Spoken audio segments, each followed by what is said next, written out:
너는 두려워하지 말라. 너는 두려워하지 말라. 네, 너는 두려워하지 말라. 2024년 12월 18일 소도비 경매에서 모세의 십계명이 새겨진 세계에서 오랜 석판 돌판이 경매되었습니다. 경매 금액이 73억에 낙찰되었는데 크기는 60cm 되고 무게는 52kg 됩니다. 근데 이 모세의 십계명이 새겨진 돌판이 로마 비잔틴 후기의 것으로 여겨지고 있는데 1943년에 이 돌판을 제이콥 카플리라는 사람이 발견했습니다. 이 돌판이 어디에 있었냐면요, 그 이스라엘 남부 해안 근처에 주택 바닥에 보도용으로 쓰여지고 있었습니다. 주택 바닥용으로 73억짜리가 그렇게 쓰여지고 있었어요. 1500년 전에 만들어진 모세의 돌판이 그 가치를 알아보는 사람에 의해서 가치가 재발견된 거죠. 우리 인간도 저는 똑같다고 생각합니다. 내가 나 자신을 어떻게 보고 생각하느냐에 따라서 나의 존재 가치가 달라지기도 합니다. 그렇다면 여러분은 자신을 얼마만큼의 가치로 여기고 있습니까? 모세는 미디안 광야에서 처가 살해를 40년 동안 하며 장인의 양떼를 치고 있었습니다. 여러분, 남자가 처가 살해한다. 가치가 하락됐겠죠? 그것도 1년도 아니고 2년도 아니고 40년 동안. 정말 변변치 못한 모세가 된 거죠. 근데 하나님은 그러한 모세를 떨기나무 가운데로 부르셨습니다. 여러분, 떨기나무는요, 목재로도 쓸 수 없고 그늘도 만들어지지 못하는 정말 쓸데없는 사막의 관목에 지나지 않습니다. 그 떨기나무 관목들이 서로 가지가 부닥쳐서 또는 불을 일으키기도 합니다. 그런데 보통 같으면 그 불이 타오르면서 떨기나무가 사그러지고 소멸되어야 되는데 이상하게 불은 타고 있는데 떨기나무는 그대로 형상은 그대로 있었습니다. 근데 그 떨기나무 가운데서 말씀이 들려옵니다. 모세야, 모세야, 내가 선 곳은 거룩한 것이니 네 신발을 벗으라. 여러분, 신발이 뜻하는 것은 나의 삶의 이력입니다. 신발은 내가 걸어온 이력서를 말하는 겁니다. 그러니까 하나님께서 모세 보고 신발을 벗으라는 것은 지금까지 네가 광야 40년의 장인 어른 집에서 그 양치고 있던 모든 삶의 이력들을 다시 버리고 너는 정체성을 다시 한번 재발견하라, 그런 뜻이 되겠습니다. 그리고 떨기나무는 정말 보잘것없는 이스라엘 백성의 상징되었습니다. 이스라엘 백성들이 애굽에서 인권을 유린당한 채 노예의 운명으로 살다가 죽습니다. 여러분, 노예는 그냥 하나의 소모품에 불과합니다. 저는 생각해 봤습니다.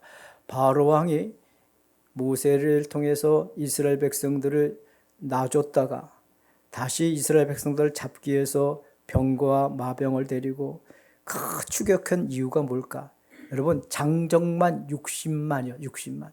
장정 60만의 그 노동력, 산업시설은 그 당시에 어마어마했습니다. 그러니까 그것을 포기하지 않았겠죠. 이처럼 이스라엘 백성들은 애굽에서 노예살이로 인권을 얻고 하나의 소모품 정도로 사용되고 있는 상태, 그것을 떨기나무로 말씀할 수가 있죠. 비유할 수가 있죠. 근데 그 떨기나무 가운데 하나님이 임재하시니까 그 떨기나무가 소멸되지 않고 없어지지 않고 사그러지지 않고 계속 빛나고 있었다. 타고 있었다. 마치 우리도 연약한 존재고 우리도 재구실 못하는 사람들이지만 하나님이 우리 가운데 임재하시면 우리도 떨기나무처럼 사그러지지 않고 소멸되지 않고 빛나는 존재가 된다는 것을 암시하고 있는 것입니다. 오늘 본문 말씀은 선민 구실하지 못하고 제사장 나라 구실하지 못하고 하나님의 사람 구실하지 못하여 이스라엘 백성들이 바빌론 포로로 잡혀갔을 때 그들에게 주신 말씀입니다.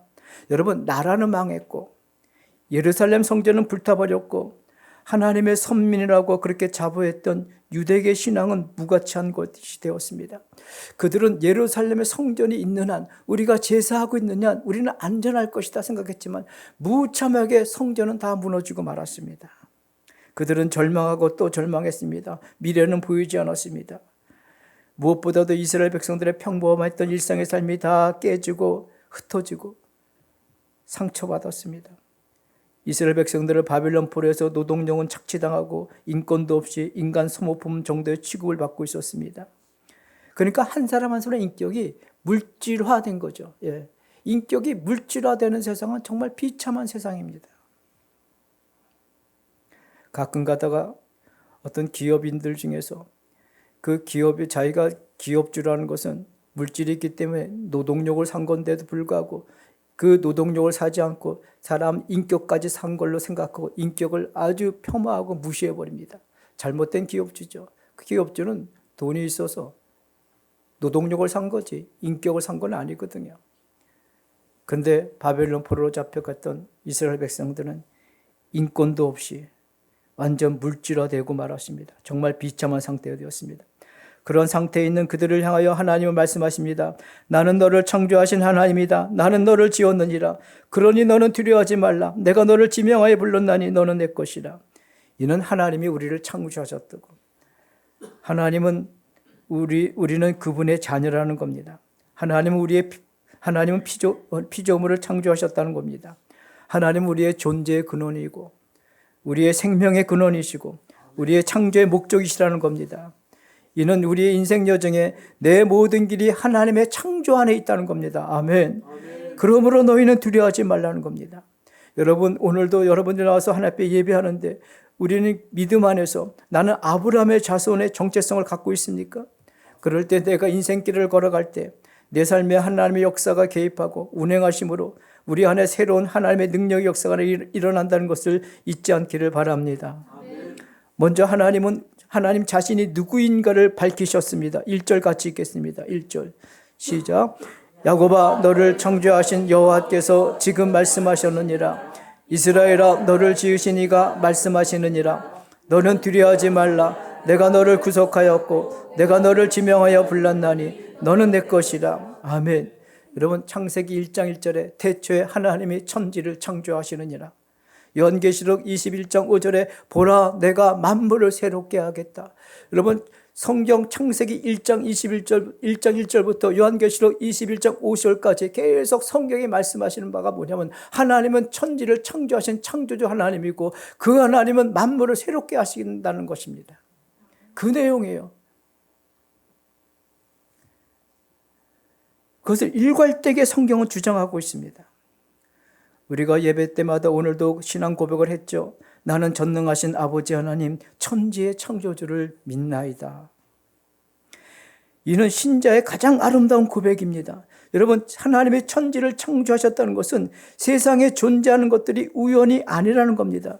세상에는 하나님의 인격, 하나님의 솜씨, 하나님의 숨결, 하나님의 뜻, 하나님의 목적이 다 담겨 있다는 겁니다.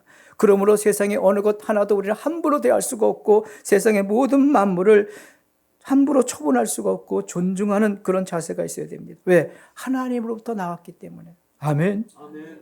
땅도 바다도 하늘도 바다의 물고기와 나무니 그 어느 것 하나만큼 우리는 함부로 대할 수가 없는 것입니다. 여러분 제주도 해녀들 보십시오.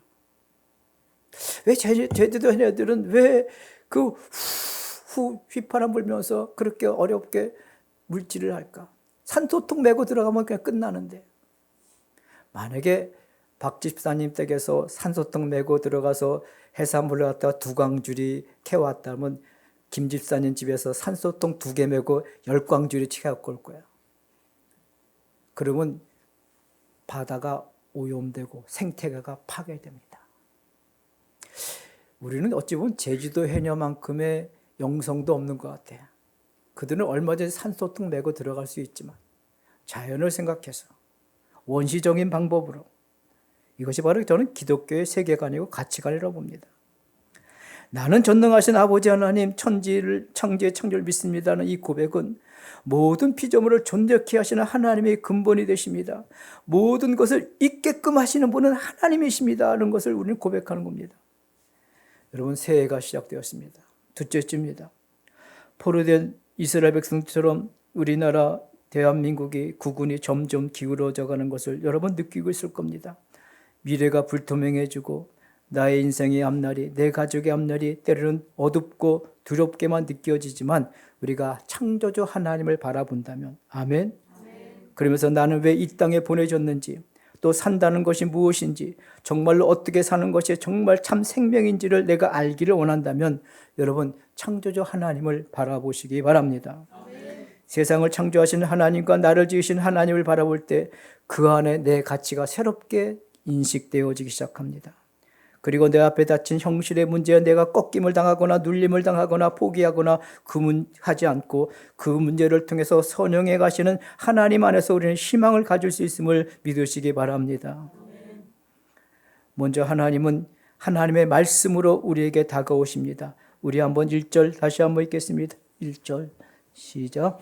야곱아 지금 말씀하시느니라.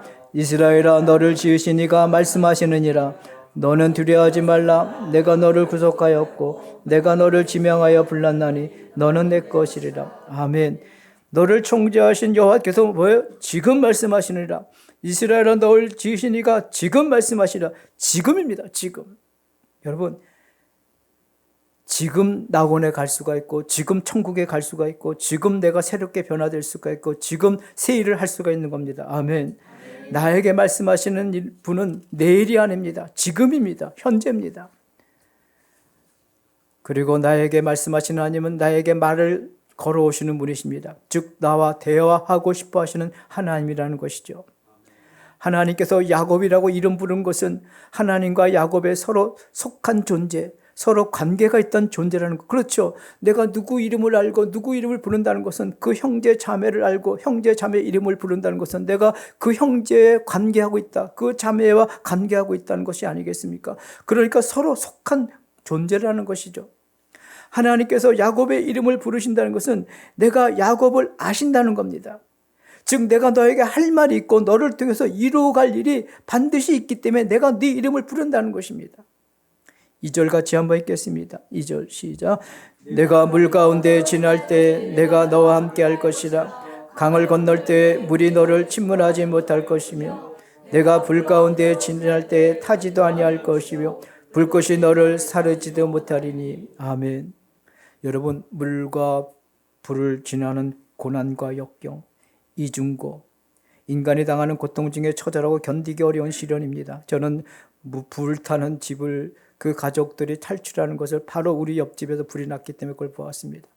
저희 아버님 집이 3층짜리 건물이었기 때문에 3층에서 저희들이 살 때 그 불이 옆집에서 타기 시작하는데 여러분 화마더라. 화마. 불꽃이 화덕 올라오는데 불 모양의 마귀로 보이더라고. 화마.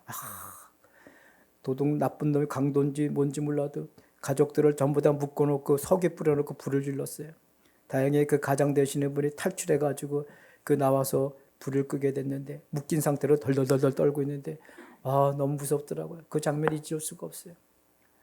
그 나쁜 놈들을 잡았는지 어떻게 된지 그건 알 수는 없었지만 여러분 인생이 마치 불타오르는 물을 통과하고 불타오르는 인생 얼마나 큰 고통이겠습니까? 처절하고 견디기 어려운 시련입니다.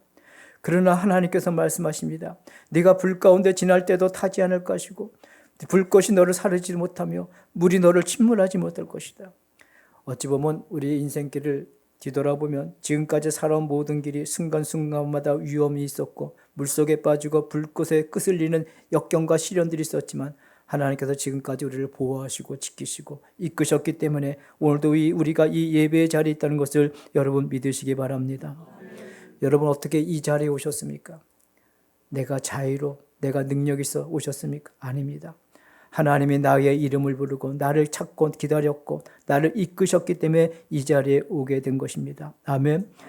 금년 2025년 한 해 양떼를 인도하신 목자 되신 우리 하나님께서 여러분의 지팡이와 막대기가 안위해 주시는 은혜가 있기를 주님으로 축복합니다. 지팡이와 막대기만 함께 있다면 내가 사망의 엄침한 골짜기를 지날지라도 우리는 해를 두려워하지 않을 수가 있습니다. 다음으로 하나님은 우리를 내 아들이라고 내 딸들이라고 부르십니다. 우리 한번 6절 같이 읽겠습니다. 6절. 6절 시작. 내가 북쪽에서 남쪽 이르기를 가두어 두지 말라. 내 아들들을 먼 곳에서 이끌며 내 딸들을 땅끝에서 오게 하며. 아멘. 내가 북쪽에서 이르기를 내놓으라. 남쪽에 이르기를 거두어 두지 말라. 내 아들을 먼 곳에서 이끌며 내 딸들을 땅끝에서 오게 하며. 여러분, 우리가 어떻게 하나님의 아들과 딸이 될 수가 있나요? 우리 인간 스스로 노력하고 아무리 애를 써도 눈물 많이 흘려도 우리는 하나님의 아들과 딸이 될 수가 없습니다.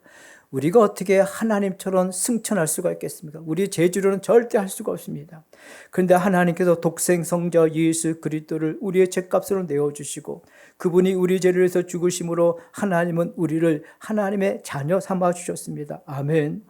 그래서 에베소서 2장 3절에서 8절 제가 읽겠습니다. 전에는 우리도 다 그 가운데서 육체의 욕심을 따라 지내며 육체와 마음이 원하는 것을 하여 다른 이들과 같이 본질상 진노의 자녀이었더니 긍휼이 풍성하신 하나님이 우리를 사랑하신 그 큰 사랑을 인하여 허물로 죽은 우리를 그리스도와 함께 살리셨고 또 함께 일으키사 그리스도 예수 안에서 함께 하늘에 앉히시니 이는 그리스도 예수 안에서 우리에게 자비하심으로써 그 은혜의 지극히 풍성함을 오는 세대에 나타내려 하심이라. 너희는 그 은혜로 인하여 믿음으로 말미암아 구원을 받았으니 이것은 너희에게서 난 것이 아니요 하나님의 선물이라. 하나님의 선물로 우리는 하나님의 아들, 딸이 되었다는 것이죠. 아브라함의 후손과 다윗의 후손으로 오신 예수 그리스도의 십자가의 죽으심으로 말미암아 부활 승천하심으로 말미암아 구원의 사건의 복음을 듣고 내가 믿을 때 그 믿음으로 말미암아 우리는 하나님의 아들과 딸이 되는 겁니다. 아멘. 요한복음 1장 12절에 영접하는 자 곧 그 이름을 믿는 자들에게는 하나님의 자녀가 되는 권세를 주셨으니 우리가 2025년 한 해에도 우리가 꺾임당하지 않고 눌림당하지 않고 내 삶을 포기하지 않고 의연하게 꿋꿋하게 나갈 수 있는 힘이 나에게 있는 것이 아니라 하나님이 나를 자녀 삼으셨기 때문에 아멘. 하나님이 나를 아들, 딸로 삼으셨기 때문에 믿음으로 말미암아 그래서 우리는 하나님을 아버지라 부를 수 있고 그 하나님 앞에 나의 도움을 요청할 수가 있는 겁니다. 우리 한번 7절 읽겠습니다. 7절. 하나님께서 왜 우리를 창조하시는지 말씀해 주십니다. 7절 시작. 내 이름으로 불려지는 모든 자 곧 내가 내 영광을 위하여 창조한 자를 오게 하라. 그를 내가 지었고 그를 내가 만들었느니라. 아멘. 여러분, 하나님이 왜 우리를 창조하셨는지 창조의 목적이 나옵니다. 내 이름으로 불려지는 모든 자 곧 내가 내 영광을 위하여 창조된 자를 오게 하라. 우리는 하나님의 영광을 위하여 창조되었다는 겁니다. 우리의 삶의 목적이 어디 있나요? 하나님의 영광에 있습니다. 하나님께서 나를 작품으로 만드신 이유가 하나님의 영광을 위해서. 그 작품에 맞게 우리는 내 삶을 다시 설계하고 배우고 훈련해가면서 하나님의 아름다움을 투사시켜 나가야 돼요.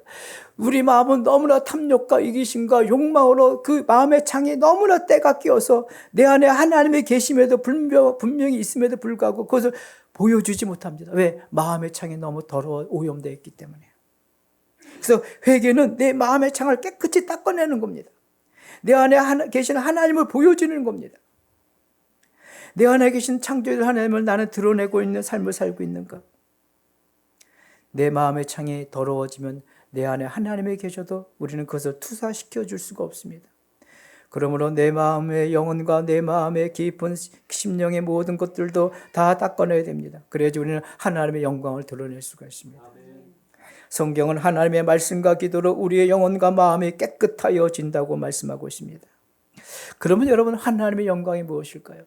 저는 오늘 이 시간 하나님의 영광은 우리가 따뜻한 아래목만 잊지 말고 차가운 윗목으로 가는 것이 저는 하나님의 영광이라 말할 수가 있어요. 하나님의 영광은요, 예루살렘 성에 머물러서 예배를 하면서 그 예배의 아름다움만 보이면서 신앙의 외식만 하는 것이 아니라 우리는 예수님처럼 갈릴리로 내려가서 예수님이 갈릴리에서 행하셨던 그 모든 일들을 우리도 몸소 행할 때 우리는 하나님의 영광이라 말씀드릴 수가 있습니다. 이 시간 잠깐 우리가 펭귄의 허들링을 보면서 만물의 순환의 이치를 한번 깨달아 보겠습니다. 한번 보여주시죠. Numbers thousands, and still more keep coming.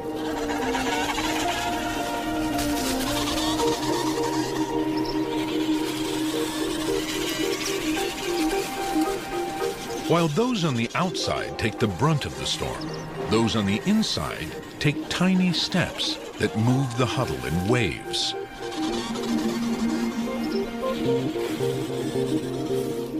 그 혹독한 영하 50도 때는 60도까지 간다고 합니다. 그들이 살아남는 방법은 밤에도 그냥 바깥에서 찬바람 다 맞아가지고 겹겹이 그냥 공동체에 다 타닥타닥 붙어서 체온을 유지하고 바깥에 있는 펭귄들이 얼을 더 죽을 때가 되면 안에 있는 자가 바깥으로 나오고 바깥에 있는 자가 안으로 들어갑니다. 왜? 그게 같이 사는 거기 때문에. 같이 사는 거기 때문에. 창조 질서에 순응하다 보니까 그 혹독한 영하 50도, 60도에서도 펭귄들은 죽지 않고 소멸되지 않고 공동체를 형성하고 있어요. 그런데 안에 있는 펭귄이 따뜻한 아랫목이 좋다고 난 절대 안 나간다. 그럼 바깥에 있는 펭귄도 죽고 결국은 지도 다 죽을 거야.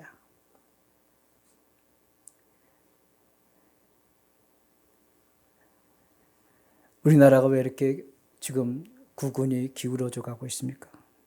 기업인들은 정말 고분분투하면서 홀로 싸워서 기업을 세워가고 공무원들과 학교 학생들은 열심히 자기의 말대로 성실한 자도 열심을 내어 일하고 우리 같은 서민들은 아침 일찍 일어나 늦게 누우며 수고의 떡을 먹여서 열심히 일을 하는데 오직 정치의 뜻을 두고 있는 사람만이 자신만이 늘 따뜻한 아랫목만 있겠다고 법을 만들고 자자손손 그 법으로 혜택을 받기 위해서 이렇게 만들어 놓으니까 우리는 국군이 점점 기울어져 가고 있어요.